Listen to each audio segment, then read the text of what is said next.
Hello बच्चों, नमस्कार। स्वागत है आप सभी का कीरत स्टडी सेंटर, एक सबसे सर्वश्रेष्ठ एवं बेहतरीन प्लेटफॉर्म जो आपको दे रहा है कक्षा 9 और कक्षा 10 की गणित व विज्ञान की क्लासें बिल्कुल निःशुल्क में विद पीडीएफ के साथ। और हमने अपने इसी चैनल पे कीरत स्टडी सेंटर पे जो गवर्नमेंट जॉब के बारे में अपडेट होती है उसको सबसे पहले अपने चैनल पर डालते हैं। क्या सिलेबस क्या पूछा जाएगा, कैसे तैयारी करें, नोट्स चाहिए वो भी आप हमसे ले सकते हैं। तो वीडियो को आप लोग अधिक से अधिक शेयर करें, लाइक करें, सब्सक्राइब करें। जो ना समझ में आया करें आप लोग हमें तुरंत कमेंट में बताया करें। आज हम पढ़ने वाले कक्षा 10 विज्ञान चैप्टर नंबर 9। चैप्टर नंबर 9 का ये होगा पार्ट 1, प्रकाश का परावर्तन तथा अपवर्तन। आज हम जो प्रकाश का परावर्तन तथा अपवर्तन पूरा डिटेल से समझेंगे। इससे पहले क्लास शुरू हुए आप लोग वीडियो को अपने दोस्तों के पास शेयर कर दीजिए। जिसको आप जानते हो कक्षा 10 में है वो उसके पास आप भेज दीजिए, क्योंकि दुनिया भर के चैनल मिल जाएंगे, दुनिया भर के आपको लोग वीडियो मिल जाएंगे, लेकिन आपको पढ़ना किससे, जिससे आपको समझ में आए। मैं ये नहीं कहता आप हमसे पढ़ें या किसी दूसरे चैनल से, मैं किसी का नाम नहीं ले रहा। आप देखिए सबकी वीडियो एक बार, जिससे आपको समझ में आए आप उससे पढ़िएगा। क्या समस्या है, ऑनलाइन है, कोई समस्या नहीं ना यहाँ पे। तो आप लोग लेकिन एक बार तो पढ़ कर देखिएगा, समझ में आए तो दोबारा आप पढ़िए। चलते अपने चैप्टर की तरफ। विज्ञान कक्षा 10 अध्याय 9 पार्ट 1। तो प्रकाश का परावर्तन तथा अपवर्तन, या हालांकि चैप्टर लंबा है, कुछ ज़्यादा भी इसमें पार्ट हो सकते हैं, लेकिन कोई समस्या वाली बात नहीं, हम आराम से पढ़ेंगे। मैं समझ में आना चाहिए बस, पार्ट ज़्यादा हो चलेगा, लेकिन समझ में ना आए ये तो नहीं चलेगा ना। बच्चों के साथ में ऐसा नहीं कर सकता, समझ में आपके आना चाहिए। पार्ट 2 के 3 में 4 बना लूँगा, उसमें मुझे कोई समस्या नहीं है। तो सबसे पहले मेरे दिमाग में आता है जैसे प्रकाश का परावर्तन तथा अपवर्तन। तो सबसे पहले तो हमारे दिमाग में यह आता कि प्रकाश क्या होता है। प्रकाश कोई चीज़ है या किसी का नाम है, कोई वस्तु, प्रकाश है क्या आखिर में। सबसे पहले मेरे दिमाग में यही माइंड में आएगा, प्रकाश। व्हाट इज प्रकाश, यानी प्रकाश क्या है। तो चलो आराम से समझते हैं कि प्रकाश एक प्रकार की ऊर्जा है। प्रकाश क्या है, एक प्रकार की ऊर्जा है जिसकी मदद से हम किसी वस्तु को देख पाते हैं। प्रकाश क्या है, प्रकाश एक प्रकार की ऊर्जा है जिसकी मदद से हम किसी वस्तु को देख पाते हैं। तो आप लोग समझे प्रकाश क्या होता है। प्रकाश एक प्रकार की ऊर्जा है जिसकी मदद से हम वस्तु को देख पाते हैं। चलो ये तो बात सही है कि हम उसकी मदद से प्रकाश को यानी किसी वस्तु को भी देख पाते हैं। लेकिन ये एक वस्तु है, इस पर प्रकाश ना लगे क्या मैं इसको देख सकता हूँ, क्या रात में इसको देख सकता हूँ। तो इस पर जब प्रकाश लग रहा है, सूर्य की रोशनी एक प्रकाश ही तो है, जब इस पर प्रकाश लगेगा तभी हम लोग इसको देख पाएंगे। एक प्रकार की ऊर्जा है, कैसे समझा जाए भाई, प्रकाश एक प्रकार की ऊर्जा भी तो है। तो सोलर प्लेट होती है ना, उस पर क्या सूर्य की किरणें पड़ती हैं, तो उसी से हमारी बैटरी चार्ज होती है, अपना फोन भी चार्ज करते हैं, अपनी लाइट भी जलाते हैं, हर काम करते हैं ना। तो प्रकाश एक प्रकार की ऊर्जा है जिसकी मदद से हम किसी वस्तु को देख पाते हैं। आप हमको देख पा रहे हैं, ये प्रकाश की वजह से ही तो देख पा रहे हैं। अगर यहाँ पे सूर्य ना निकले होते, प्रकाश ना होता, लाइट ना जल रही होती, तो क्या आप हमें देख पाते, या इसको क्या हम रात में देख पाते हैं। तो प्रकाश की मदद से हम सभी वस्तुओं को देख पाते हैं। अब समझते हैं प्रकाश के गुण। नंबर 1, प्रकाश के गुण। प्रकाश के कई गुण होते हैं, लेकिन आपके एग्जाम में ज़्यादा नहीं तो 3 मैंने लिख दिए, यानी गुण तो कई होते हैं लेकिन 3 जो आपको याद रखने। नंबर 1, प्रकाश सरल सीधी रेखा में गमन करता है। प्रकाश किस में गमन करता है, सरल सीधी रेखा में। आपको सर जी ये क्या, पहले समझ लेते हैं तीनों पॉइंट। प्रकाश विद्युत चुंबकीय तरंग है, इसलिए इसे संचरण के लिए माध्यम की आवश्यकता नहीं होती। प्रकाश जो है विद्युत चुंबकीय तरंग है, इसलिए इसे कोई किसी भी माध्यम की आवश्यकता नहीं पड़ती। नंबर 3 क्या है, प्रकाश की चाल निर्वात में सबसे अधिक 3 × 10⁸ मीटर पर सेकंड होती है। तो प्रकाश की चाल सबसे ज्यादा निर्वात में होती है, 3 × 10⁸ मीटर पर सेकंड। तो प्रकाश की चाल जो है सबसे ज्यादा हमारी निर्वात में होती है। तो हम लोग अब तीनों पॉइंट अपने आराम से समझेंगे। जैसे प्रकाश सीधी सरल रेखा में गमन करता है, इसका क्या मतलब। प्रकाश को जब हम लगाएंगे, कोई टॉर्च आप जलाते हैं घर में, प्रैक्टिकल करके देखना, या आपके पास टॉर्च हो, जब लगाएंगे तो उसकी लाइट जो है सीधा जाएगी। उसकी लाइट प्रकाश की सीधे, माना मैंने एक टॉर्च है, जब हम इसको जलाएंगे तो इसकी रोशनी सीधा जाएगी, ना कि ऐसे ऐसे करते हुए। तो प्रकाश सीधी एक सरल रेखा में गमन करता है। जब कोई वस्तु आगे टकरा जाएगी तो प्रकाश मेरा वहीं पर रुक जाएगा। ये नहीं कि उसको काट कर ऐसे निकल जाए, ऐसे निकल जाए, ऐसे। तो प्रकाश एक सरल एवं सीधी रेखा में गमन करता है। प्रकाश विद्युत चुंबकीय तरंग है। प्रकाश क्या है? विद्युत चुंबकीय तरंग है, इसलिए इसे संचरण के लिए माध्यम की आवश्यकता नहीं पड़ती है। प्रकाश की चाल निर्वात में सबसे अधिक 3 × 10⁸ मीटर प्रति सेकंड होती है। जो प्रकाश की चाल है सबसे ज्यादा किसमें होती है? सबसे ज्यादा निर्वात में होती है। 3 × 10⁸ मीटर प्रति सेकंड होती है। अच्छा, प्रकाश की चाल समझते हैं किसमें सबसे कम होती है, सबसे किसमें ज्यादा आती होती है। अगर आपके एग्जाम में आ जाए, हो सकता है वो विकल्प में पूछ सकता है, लेकिन फिर भी ना आए, आप लोग ये ना सोचे कि सर ने मुझको ये क्यों पढ़ाया। ये मैं आप लोग उस लेवल से लेके चल रहा हूँ कि आपको आगे कॉम्पिटिटिव एग्जाम में कोई भी समस्या ना आए। देखो, प्रकाश की चाल सबसे ज्यादा निर्वात में, उससे कम गैस में, फिर द्रव में, फिर ठोस में। तो यदि प्रकाश की चाल का आपसे क्रम पूछ लिया जाए तो सबसे ज्यादा निर्वात में, उससे कम गैस में, उससे कम द्रव में, उसके सब ठोस में। तो प्रकाश की चाल सबसे ज्यादा निर्वात में, फिर निर्वात से दूसरे नंबर पे किसमें प्रकाश की चाल? गैस में, फिर द्रव में, फिर ठोस में। आप लोग प्रकाश की चाल का क्रम समझ चुके हैं। अब समझते हैं अपना नोट एक। समुद्र की गहराई में लगभग 200 मीटर तक प्रकाश जाता है।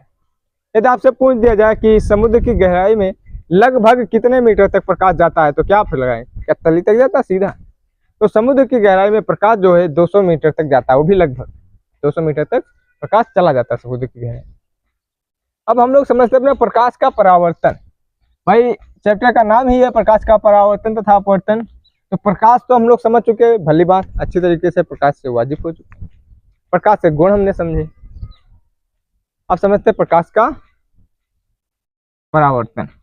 जब प्रकाश की किरणें किसी चिकने या पालिशदार सतह पर पड़ती हैं, जब प्रकाश की किरणें किसी चिकने या पालिशदार सतह पर पड़ती हैं, तो वह किरणें उस वस्तु या सतह से टकराकर वापस लौट आती हैं, तो उसे प्रकाश का परावर्तन कहते हैं। आप लोगों ने हेडिंग तो आपके फिंगर टिप्स पे रटी होंगी प्रकाश परावर्तन की, तो मैं समझता हूँ, लेकिन फिर हर एक चीज में लॉजिक छिपा होता है। जब लॉजिक से हम करेंगे तो कुछ भी भूलेंगे, ये रट्टा मारेंगे तो भूल जाएंगे ना। लॉजिक से समझो, दिमाग लगाओ। तो क्या है प्रकाश का परावर्तन? जब प्रकाश की किरणें किसी चिकने या पालिशदार सतह पर, चिकना तो आप लोग जानते हैं, पालिशदार जानते हैं ना, पालिशदार सतह पर पड़ते हैं।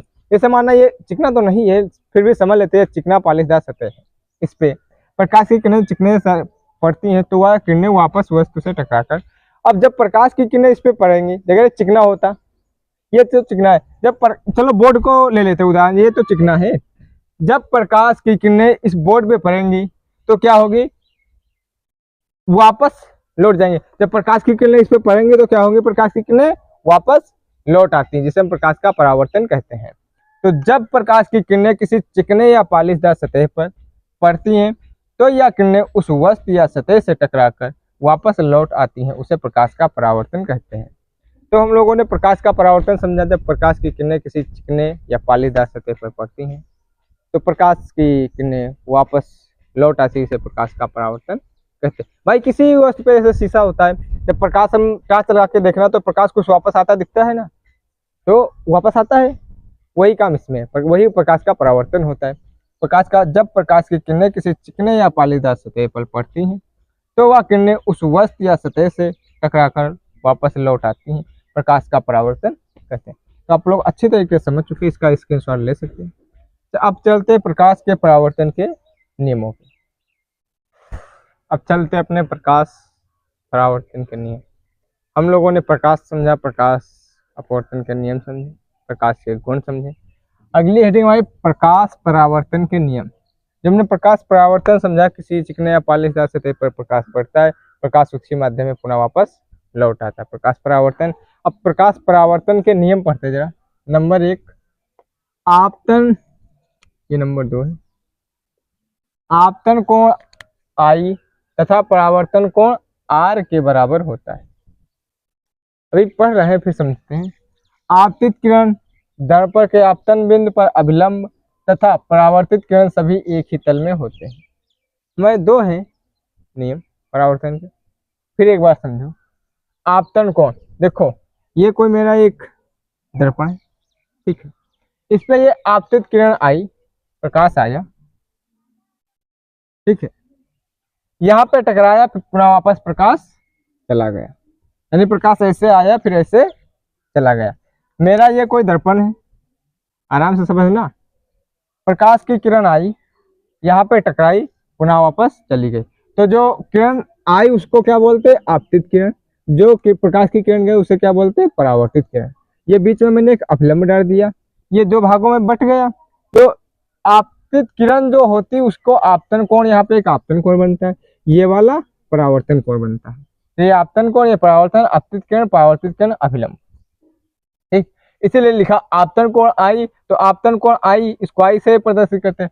परावर्तन कोण आर, परावर्तन कोण आर के बराबर होता है। दोनों आपस में बराबर है क्योंकि बीच में एक अलग अभिलंब है। आपतित किरण, परावर्तित कोण, ये बीच से बराबर, दोनों बराबर है। तो आपतन कोण आई तथा परावर्तन कोण आर दोनों आपस में बराबर है।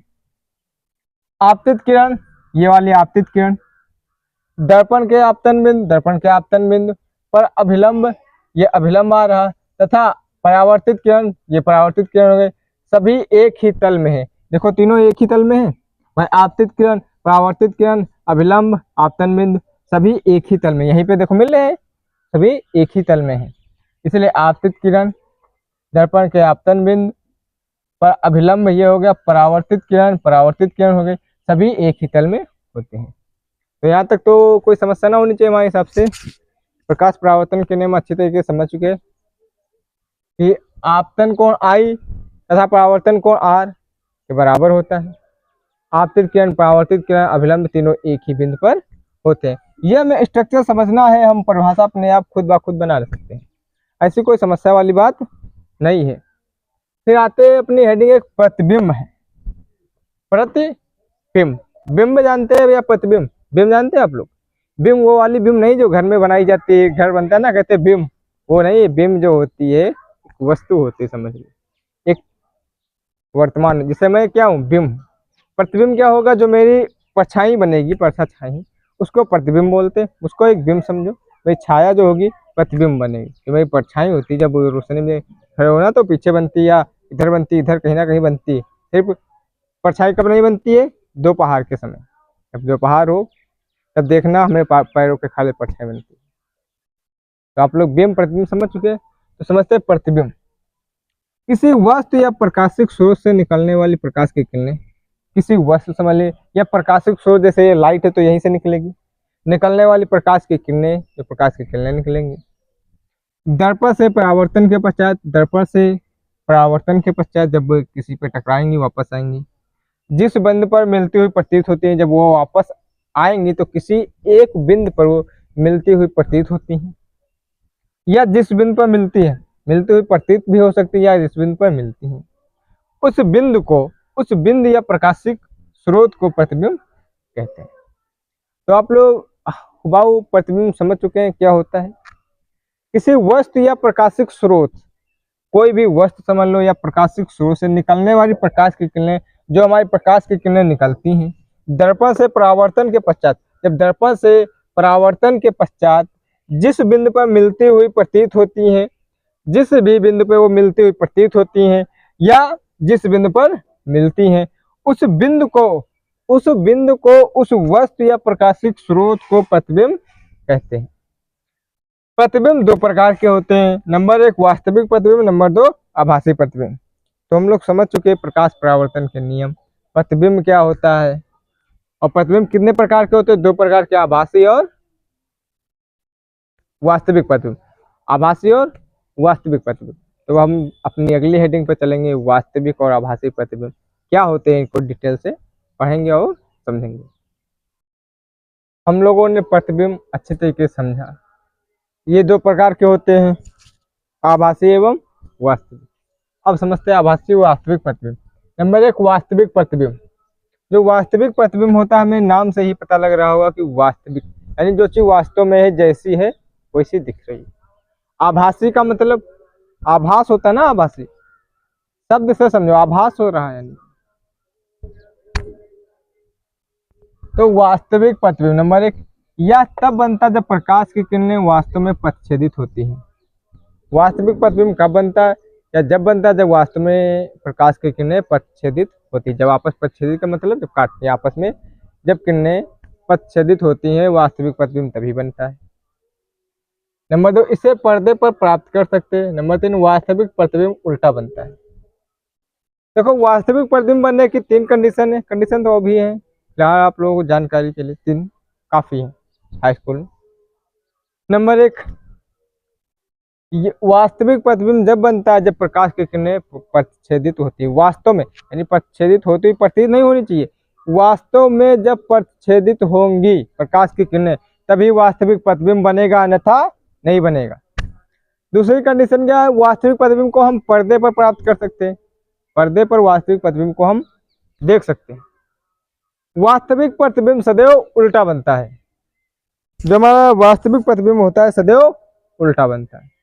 तीनों पॉइंट क्लियर कि यह तब बनता है जब प्रकाश किरणें वास्तव में पथच्छेदित होती हैं, इससे पर्दे पर प्राप्त कर सकते हैं, वास्तविक प्रतिबिंब उल्टा बनता है। यहाँ तक तो चलते हैं आभासी प्रतिबिंब। अब जो वास्तविक में था उससे विपरीत लगभग आभासी, एक याद कर ले तो एक तो हो जाएगा। यह तब बनता है जब प्रकाश की किरणें पथच्छेदित होते हुए प्रतीत होती है। एक कंडीशन ये है इसमें आभासी में, यह जब बनता है जब प्रकाश की किरणें प्रकाश की किरणें पथच्छेदित होती हुई प्रतीत होती है। उसमें क्या था, वास्तविक में ये वास्तव में पथच्छेदित होनी चाहिए, लेकिन इसमें पथच्छेदित होती हुई प्रतीत होनी चाहिए। आभासी प्रतिबिंब में, आभासी प्रतिबिंब जब बनता है जब प्रकाश की किरणें पथच्छेदित होती हुई प्रतीत होनी चाहिए, बस एक कंडीशन। दूसरी क्या, इसे पर्दे पर प्राप्त नहीं कर सकते हैं, यानी वास्तविक प्रतिबिंब और आभासी प्रतिबिंब को हम लोग पर्दे पर प्राप्त नहीं कर सकते हैं। वास्तविक में था क्या था, वास्तविक को हम पर्दे पर प्राप्त कर सकते हैं, लेकिन आभासी को हम पर्दे पर प्राप्त नहीं कर सकते हैं। नंबर 3, आभासी प्रतिबिंब सीधा बनता है। आभासी प्रतिबिंब कैसा बनता है, सीधा बनता है। वास्तविक क्या था, उल्टा बनना था, लेकिन आभासी प्रतिबिंब जो है सीधा बनता है। तो आभासी प्रतिबिंब वास्तविक प्रतिबिंब हम लोग समझ चुके हैं। अब देखते हैं समतल दर्पण द्वारा प्राप्त प्रतिबिंब। जो मेरा समतल दर्पण होता है इसके द्वारा जो हमें प्रतिबिंब प्राप्त होता है उस देखो नंबर 1, आभासी एवं सीधा होता है। जो समतल दर्पण द्वारा हमें प्रतिबिंब मिलता है वो कैसा होता है, आभासी एवं सीधा होता है। नंबर 2, प्रतिबिंब का आकार वस्तु के आकार के बराबर होता है। जो समतल दर्पण में प्रतिबिंब का आकार होता है वो कैसा होता है, वस्तु के बराबर होता है। तीसरा नंबर क्या, प्रतिबिंब दर्पण के उतना ही पीछे बनता है। जो प्रतिबिंब होता है दर्पण के उतना ही पीछे बनता है जितनी वस्तु की दर्पण से दूरी होगी। जैसे कोई दर्पण यहाँ पे रखा हुआ है और वस्तु अगर यहाँ पे, तो दर्पण इसके पीछे इतनी ही दूर बनेगा, यदि वस्तु इतनी दूर पे तो दर्पण के पीछे वस्तु का प्रतिबिंब उतनी ही दूर पे बनेगा। ये तय करता है वस्तु दर्पण से कितनी दूर पर है प्रतिबिंब का बनना। वस्तु की चाल से प्रतिबिंब की चाल दोगुनी होती है। आपको समझी ये कौन सी नई कथा है कि जो वस्तु की चाल होती है प्रतिबिंब की चाल से नहीं यार, वस्तु की चाल से, हाँ वस्तु की चाल से प्रतिबिंब की चाल दोगुनी होती है, यानी वस्तु की चाल से प्रतिबिंब की चाल दोगुनी होती है। ओके, यानी जितनी तेज वस्तु चल रही होगी तो प्रतिबिंब में उसे दोगुनी दिखाई देगी। यदि आप कभी देखना, तुमको एक अच्छा उदाहरण है जो आपके घर में मिल जाए। शीशा तो लगभग सभी के घरों में होगा, पंखा भी छत वाला होगा ऊपर वाला, इसके घर में ना हो सकता अभी भी है कुछ। सबकी स्थिति एक समान नहीं है, सब एक जैसे नहीं है। ठीक, तो जिसके घर में हो वो ट्राई करे, इसके घर में ना हो बगल वाले घर में ट्राई करे, लेकिन प्रैक्टिकल करना। शीशा अपना लेना, ऊपर पंखा लगा हुआ, शीशे में देखना जो वास्तव में उसकी चाल दिखाई दे रही है आपको, शीशे में क्या वही दिखाई दे रही। आप लोग आज एक प्रैक्टिकल जरूर करना, शीशा लेना ओ पंखा ऊपर वाला चालू करना, छत वाला ठीक है, फिर शीशे में खाले देखना, जितनी तेज पंखा घूम रहा होगा उतनी उसकी दोगुनी स्पीड से शीशे में दिखाई देगा। शीशे में पंखा दोगुनी स्पीड से दिखाई देगा। पहले शीशे में देखना, फिर ऊपर देखना, ऊपर देखोगे तो स्पीड कम दिखेगी, खाले देखोगे तो ज़्यादा दिखेगी। तो यही कारण होता है कि प्रतिबिंब की चाल वस्तु की चाल से दोगुनी दिखाई देती है समतल दर्पण में। ठीक है, शीशे में जब देखोगे तो चाल दोगुनी दिखाई देगी, ऊपर वास्तव में देखोगे पंखे की चाल कम दिखेगी। समतल दर्पण में प्रतिबिंब पार्श्व परिवर्तन होता है। अब बोलो सर जी ये पार्श्व परिवर्तन क्या होता है? इसका मतलब ये होता है कि बायां भाग हमारा दायां दिखेगा, दायां भाग बायां दिखेगा। शीशा, फिर वही उदाहरण आ गया, शीशे में देखना जा करके आप अपने सामने जब शीशा रखोगे, ये वाली बाँह उठाना मालूम देगा, ये वाला उठाइए, ये वाला उठाना तो ये वाली मालूम देगी। यानी बायां भाग हमें दायां दिखता है, दायां भाग बायां दिखता है, इसे पार्श्व परिवर्तन कहते हैं। फिर पुनः एक बार समझो, समतल दर्पण प्राप्त देखो, ये एक समतल दर्पण मेरा है, ठीक, ये हमारी वस्तु है, क्या है,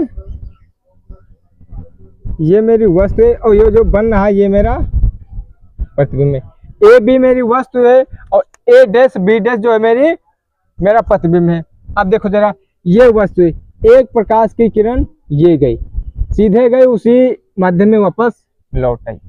एक प्रकाश की किरण ये गई, यहाँ सीधे गई, पर यहाँ पे दर्पण से टकराई और वापस लौट आई। जैसे बोलते हैं ना प्रकाश का परावर्तन का नियम, तो ये कोण आई बना, ये कोण आर बना, ये गई इस माध्यम में वापस लौट आई। यहाँ तक ओके। अब देखो, यहाँ से एक रेखा जाती हुई प्रतीत हुई भाई, यहाँ से प्रकाश की किरण जाती हुई प्रतीत हुई और एक किरण ये प्रतीत हुई जाती हुई, तो यहाँ पे एक प्रतिबिंब बन गया, ये ए डैश बी डैश जो कि मेरा प्रतिबिंब। देखो वस्तु की दूरी यू लेते हैं और प्रतिबिंब की दूरी वी लेते हैं, जो मेरा प्रतिबिंब बन गया। अब कंडीशन समझो, आभासी एवं सीधा होता है, यानी समतल दर्पण द्वारा प्राप्त प्रतिबिंब सदैव आभासी एवं सीधा होता है। तो देखो आभासी एवं सीधा है, प्रतिबिंब आभासी एवं सीधा है, कोई समस्या नहीं। नंबर 2, प्रतिबिंब का आकार वस्तु के आकार के बराबर होता है। अब देखो वस्तु का आकार और प्रतिबिंब का आकार लगभग बराबर है, यानी जितनी बड़ी वस्तु होगी उतना ही बड़ा हमारा प्रतिबिंब बनेगा। ओके। नंबर 3, प्रतिबिंब दर्पण के उतना ही पीछे बनता है जितनी वस्तु की दर्पण से दूरी होती। अब देखो जितनी यहाँ पे वस्तु से दर्पण की दूरी है उतनी ही दूर पे प्रतिबिंब बन रहा है। यदि वस्तु हमारी यहाँ पर रखी होती तो प्रतिबिंब मेरा यहाँ पे बनता और पीछे बनता। अगर वस्तु मेरे पास में यहाँ पे रखी होती तो प्रतिबिंब हमारा यहाँ पे बनता। यानी जितनी दूर वस्तु होगी दर्पण से उतनी दूर मेरा प्रतिबिंब बनेगा, समान दूरी पर। अगर 1 मीटर दूरी इधर है तो उधर 1 मीटर प्रतिबिंब बनेगा। प्रतिबिंब जो है सदैव वस्तु दूरी के समान बनता है। वस्तु की चाल से प्रतिबिंब की चाल दोगुनी होती है। वस्तु की चाल से प्रतिबिंब की चाल दोगुनी होती है। इसका हमने आपको भी उदाहरण दिया कि शीशे में छत वाला पंखा चलाना, तो देखना शीशे में जब आप देखोगे पंखे की स्पीड ज़्यादा दिखेगी और जब ऊपर वास्तव में देखोगे तो पंखे की स्पीड कम आपको नजर आएगी। ओके बच्चों। फिर होता है समतल दर्पण में प्रतिबिंब पार्श्व परिवर्तन होता है। अब सर जी फिर पार्श्व परिवर्तन भी हमने आपको बताया कि पार्श्व परिवर्तन क्या होता है। पार्श्व परिवर्तन का मतलब ये होता है कि हमें चीज़ उल्टी दिखाई देती है। लगभग शीशे में देखना, जो बायां भाग होगा हमें दायां दिखाई देगा, दायां होगा बायां। अगर हम ये हाथ उठाएंगे तो ये वाला मालूम देगा उठाया, ये उठाएंगे तो ये वाला मालूम देगा। इसे ही हम पार्श्व परिवर्तन बोलते हैं। तो आप लोग अच्छी तरीके से समझ चुके वास्तविक प्रतिबिंब या तब बनता है जब प्रकाश की किरणें वास्तव में पच्छेदित होती है। इसे पर्दे पर प्राप्त कर सकते हैं। वास्तविक प्रतिबिंब उल्टा बनता है। एक बात हमेशा याद रखना, वास्तविक जो प्रतिबिंब होता है ना बच्चों, ये हमेशा उल्टा बनता है। Condition okay. आभासी पे चले कि आभासी प्रतिबिंब यह तब बनता है जब प्रकाश की किरणें पच्छेदित होती हुई प्रतीत होती है। जब प्रकाश की किरणें हमें पच्छेदित होती हुई प्रतीत होंगी तब बनेगा। इसे पर्दे पर प्राप्त नहीं कर सकते। कहने का मतलब यह है कि जो वास्तविक किरणें हैं इनको हम पर्दे पर प्राप्त नहीं कर सकते। नंबर 3 क्या है, आभासी प्रतिबिंब सीधा बनता है। आभासी प्रतिबिंब सदैव सीधा बनेगा, वास्तविक उल्टा बनता है लेकिन आभासी सीधा बनता है। फिर समतल दर्पण द्वारा प्राप्त प्रतिबिंब, जो समतल दर्पण है इसके द्वारा जो हमें प्रतिबिंब प्राप्त होता है उसकी कंडीशन पढ़ चुके हैं। आभासी एवं सीधा होता है, तो आभासी एवं सीधा भी है। ठीक है। प्रतिबिंब का आकार वस्तु के आकार के बराबर होता है। जितना बड़ा प्रतिबिंब उतनी बड़ी, ये जितनी बड़ा प्रतिबिंब उतनी बड़ी वस्तु, लगभग बराबर। प्रतिबिंब दर्पण के उतना ही पीछे बनता है जितनी वस्तु की दर्पण से दूरी बराबर है। वस्तु की चाल से प्रतिबिंब की चाल दोगुनी होती है। समतल दर्पण में प्रतिबिंब पार्श्व परिवर्तन होता है। तो उम्मीद करता हूँ कि आप लोग अच्छी तरीके से समझ में आया होगा। अगली हेडिंग पे चलते हैं अपने, गोली दर्पण शायद। बच्चों अब अपना समझते हैं हम लोग गोली दर्पण। गोली दर्पण क्या होता है? सबसे पहले गोली दर्पण का परावर्तक तल अंदर या बाहर की ओर वक्रित होता है। जो गोली दर्पण होता है इसका परावर्तक तल अंदर या बाहर की ओर वक्रित होता है। ये देखो ये गोली दर्पण है, पूरा गोल है। देखो ये देखो अंदर की ओर, ये देखो बाहर की ओर वक्रित। दर्पण दो प्रकार के होते हैं, उत्तल दर्पण, अवतल दर्पण। दर्पण कितने प्रकार के होते हैं? दो प्रकार के, अवतल और उत्तल। तो सबसे पहले हम लोग समझते हैं उत्तल दर्पण। वह गोली दर्पण जिसका परावर्तक तल उभरा हुआ, इसका परावर्तक तल उभरा हुआ, बाहर की ओर उठा है, यानी कि बाहर की ओर उठा हुआ। जैसे ये वाला देखो, उठा लो, ठीक है, दर्पण उत्तल दर्पण कहलाता है। वह गोली दर्पण जिसका परावर्तक तल उभरा हुआ, परावर्तक तल कैसा होता है? उभरा हुआ, यानी बाहर की ओर उठा, बाहर की ओर उठा, यानी कि ऐसे जैसे चम्मच होती है ना, चम्मच ऐसे होती है ना, तो उभरा हुआ, बाहर की ओर उठा, उत्तल दर्पण कहलाता है। उत्तल दर्पण में दबे हुए पृष्ठ पर कलई होती है, जो दबा हुआ पृष्ठ होता है उसमें कलई। जैसे ये देखो, ये मेरा क्या है? उत्तल दर्पण है। ये मेरा उत्तल, देखो जो भाग दबा है इसी पे मैंने ये कलई की हुई है, ठीक है। वह गोली दर्पण जिसका परावर्तक तल उभरा हुआ, ये देखो परावर्तक तल इधर उभरा हुआ है ना, जैसे ये देखो ये वाला है, देखो परावर्तक तल इधर उभरा हुआ है, तो इसका भी परावर्तक तल इधर उभरा हुआ है, यानी बाहर की ओर उठा। देखो बाहर की ओर उठा है ना, आराम से ध्यान से देखना। उत्तल दर्पण कहलाता, तो ये क्या कहलाएगा? उत्तल दर्पण।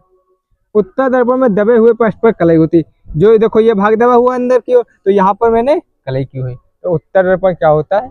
इसमें दबे हुए भाग पर कलई की जाती है। अवतल दर्पण क्या होता है?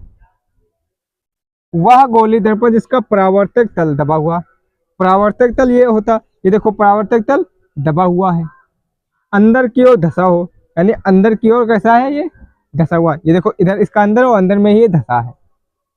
अवतल दर्पण कहलाता, क्या कहलाता है ऐसा दर्पण? अवतल दर्पण कहलाता है। अवतल दर्पण में उभरे हुए भाग में कलई की जाती, देखो उसमें दबे हुए भाग में कलई हो रही थी, लेकिन इसमें उभरे हुए भाग में मैंने कलई की हुई है। ये मेरा क्या है? अवतल दर्पण। अब समझ चुके आप लोग उत्तल दर्पण, अवतल दर्पण वह गोली दर्पण जिसका परावर्तक तल दबा हुआ, अंदर की ओर धसा हो, अवतल दर्पण कहलाता है। अवतल दर्पण में उभरे हुए भाग पर कलई होती, भाग कहाँ पे हो रही? कलई उभरे हुए, ये परावर्तक तल, ये प्रकाश की किरण गई, ये वापस चले आए उत्तल दर्पण। और उत्तल दर्पण वह गोली दर्पण जिसका परावर्तक तल उभला हुआ, बाहर की ओर उठा हुआ। देखो कलई की ये प्रकाश की किरण गई, ये गई, ये उत्तल दर्पण होता है। तो हम लोगों ने क्या समझा पहले? प्रकाश, प्रकाश क्या होता है? प्रकाश एक प्रकार की ऊर्जा है जो हमें वस्तु देखने, जिसके कारण हमें हर कोई वस्तु दिखाई देती है। यदि आप हमें स्क्रीन पर देख रहे हैं, ये भी एक प्रकाश की देन है। यदि प्रकाश ना हो, एक फोन में प्रकाश ना हो, यदि ब्राइटनेस ना बढ़ाए, क्या आप हमें देख सकते हैं? नहीं ना।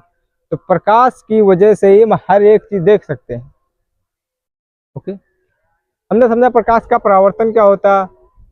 किसी प्रकाश की किरण जब किसी चिकने या पॉलिशदार परत पर गिरती है, प्रकाश की पुनः उसी माध्यम में लौट कर आती है, उसे प्रकाश का परावर्तन कहते हैं। प्रकाश के परावर्तन के नियम समझे। आपतन कोण आई तथा अपतित किरण आर, आई कोण आर आपस में बराबर होते हैं। अपतित किरण, परावर्तन बिंदु, अभिलंब तीनों एक ही तल में होते हैं। प्रकाश के भी हमने गुण समझे या नियम समझे। प्रकाश एक सरल सीधी रेखा में गमन करता है। प्रकाश एक चुंबकीय तरंग है ना? मैंने कई चीजें समझी, जैसे प्रकाश की चाल निर्वात में सबसे अधिक 3 × 10⁸ मीटर प्रति सेकंड होती है। प्रकाश का अपवर्तन हमने समझा, आराम से मैंने प्रतिबिंब समझा, बिंब प्रतिबिंब कैसे बनता है, समतल दर्पण द्वारा प्रतिबिंब ने समझा। हम लोगों ने गोली दर्पण भी समझा। वह गोली दर्पण का परावर्तक अंदर या बाहर की ओर वक्रित हो। दर्पण दो प्रकार के होते हैं, उत्तल दर्पण, अवतल दर्पण। मैंने उत्तल दर्पण समझा, वह गोली दर्पण जिसका परावर्तक तल उभरा हुआ, बाहर की ओर उठा हो, उत्तल दर्पण कहलाता है। उत्तल दर्पण में दबे हुए पृष्ठ पर कलई होती है, ये मेरा उत्तल दर्पण है। इसको मैं लो अलग की दे रहा हूँ। अवतल दर्पण आराम से समझा, वह गोली दर्पण जिसका परावर्तक तल दबा हुआ, अंदर की ओर धसा हो, अवतल दर्पण कहलाता। अवतल दर्पण में उभरे हुए भाग में कलई होती है, ये मेरा अवतल दर्पण है। आप लोग स्क्रीनशॉट ले सकते हैं। तो उम्मीद करता हूँ कि आप लोगों को अच्छी तरीके से सब समझ में आया होगा। जो ना समझ में आया हो आप हमें कमेंट में बता सकते हैं बेझिझक। कोई समस्या वाली बात जो आप बताएंगे उसकी पुनः एक वीडियो में बना दूंगा। जो ना आपके समझ में आया उसको और डिटेल से और समझा देंगे। वीडियो को आप लोग अधिक से अधिक शेयर करें, लाइक करें, कमेंट करें, अपने दोस्तों के पास अवश्य भेजें। हमारे हिसाब से ऐसा कुछ नहीं हो सकता जो आपको समझ में ना आया। आप लोग अच्छे से अपनी पढ़ाई करिएगा। जो ना समझ में आया करे आप हमें बताएं जरूर, ये नहीं कि नहीं नहीं आप बताएं, मैं उसकी पुनः एक वीडियो डिटेल से कि आपके माइंड आपको समझ में आना चाहिए। बस आपकी समझ से कुछ भी बाहर नहीं जाएगा। मैं जितना पढ़ा रहा हूँ आप इतना पढ़िए, इससे बाहर बोर्ड एग्जाम में कुछ भी नहीं आएगा। ये फिर आपके भाई का था। इस वीडियो में बस इतना ही। जल्द मिलते किसी अन्य वीडियो में। इसका पार्ट 2 जल्द ही लेकर आएंगे। तब तक के लिए धन्यवाद।